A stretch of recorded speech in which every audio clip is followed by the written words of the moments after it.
December থেকে জুনের মধ্যে নির্বাচন হবে। আর কিছু কিছু রাজনৈতিক দল বলছে, আলটিমেটাম দিচ্ছে যে ডিসেম্বরেই নির্বাচন হতে হবে। কেন আলটিমেটাম? এবং এই জন্য তারা আন্দোলনেরও ডাক দিচ্ছে। আবার আমি পরিষ্কার নাম ধরে বলতে চাই, এই জাতীয়তাবাদী দল বিএনপির একজন নেতা গয়েশ্বর চন্দ্র রায়, আজকে আপনারা সবাই দেখছেন, মিডিয়ায় দেখছেন না, কি বলেছে? এই বর্তমান সরকার নাকি ক্ষমতায় থাকার জন্য মৌলবাদীদেরকে ঐক্যবদ্ধ করছে। মৌলবাদী কারা? কাদেরকে আপনি মৌলবাদী বলছেন? আওয়ামী লীগ যাদেরকে মৌলবাদী বলতো তাদেরকে? তা আওয়ামী লীগ কি আপনাকে বিএনপিতে তাদের দায়িত্ব পালনের জন্য আগের থেকে ঠিক করে রেখেছে? সাবধান হয়ে যান, আওয়ামী লীগের ভাষায় কথা বলবেন না।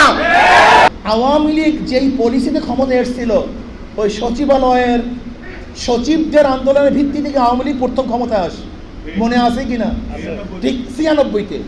আজকেও সেই নকশা এবং নমুনা আওয়ামী লীগ শুরু করেছে, সচিবালয়ের মধ্যে বিশৃঙ্খলা সৃষ্টি করার চক্রান্ত করতেছে। আমি অবশ্যই সচিবালয়ের লোকদেরকে বলবো, ৯৬ আর ২০২৫ কিন্তু এক নয়। দিল্লির মোদি সাহেব নির্বাচন নির্বাচন নির্বাচন, শেখ হাসিনা নির্বাচন নির্বাচন নির্বাচন, ভারতের প্রত্যেকটা পত্রিকা নির্বাচন নির্বাচন নির্বাচন।